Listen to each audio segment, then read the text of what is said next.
जय माता दी। वास्तु ज्ञान गंगा चैनल पर आप सभी का स्वागत है। आज मैं आपको गुप्त नवरात्रों के बारे में जानकारी दूंगा। दोस्तों, साल में 4 बार नवरात्रि आते हैं। 2 पृथक नवरात्रि जो कि चैत्र और शारदीय नवरात्रों के नाम से जाने जाते हैं। 2 आते हैं गुप्त नवरात्रि जो माघ और आषाढ़ के महीने में आते हैं।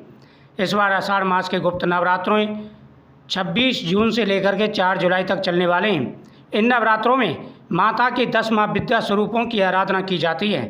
माता काली, तारा माता, माता छिन्नमस्ता, बगलामुखी, त्रिपुर सुंदरी और साथ ही धूमावती माता, कमला माता, सभी माताएं हमारी मनोकामना पूरी करती हैं।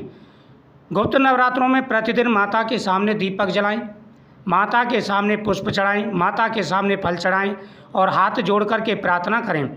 जयंती मंगला काली भद्रकाली कपालिनी दुर्गा क्षमा शिवा धात्री स्वाहा स्वधा नमस्तुते आदि मंत्रों का जाप करते हुए माता दुर्गा की आराधना करें। इससे आपकी प्रत्येक मनोकामना पूरी होगी।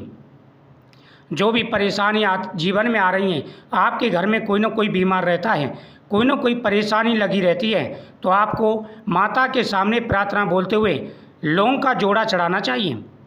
नवरात्रि 9 दिन के रहेंगे और 9 दिन माता के सामने आप गाय के गोबर पर कपूर, गाय के गोबर का जो उपला होता है उस पर कपूर रखें, थोड़ा सा घी डालें, उसमें अग्नि जलाएं और 2 बतास लेके 2 बतास इनमें आप लौंग का जोड़ा लगाएं और साथ ही माता के सामने वह समर्पित कर दें और फिर माता के सामने फल चढ़ाएं।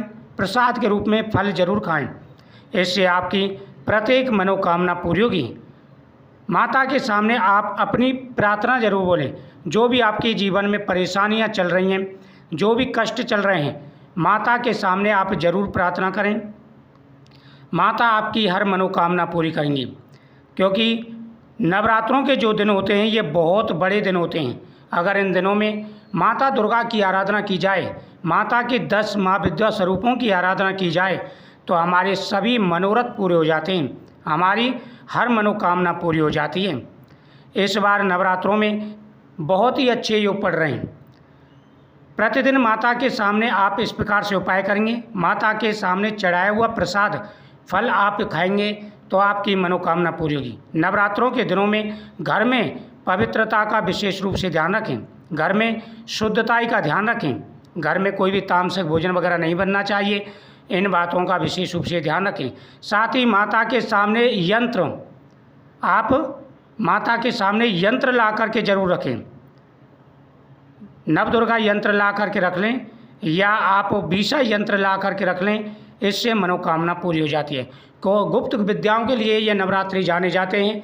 गुप्त विद्याएं प्राप्त होती हैं, गुप्त शक्तियाँ आती हैं और गुप्त परेशानियाँ भी दूर हो जाती हैं। बहुत ही अच्छा योग है। आप जरूर ये उपाय करें, आपको लाभ मिलेगा। साथ ही गौ माता को फल खिला करके आएँ और लास्ट में 9 कंचकों को आप भोजन कराएं, आपकी हर मनोकामना पूरी होगी।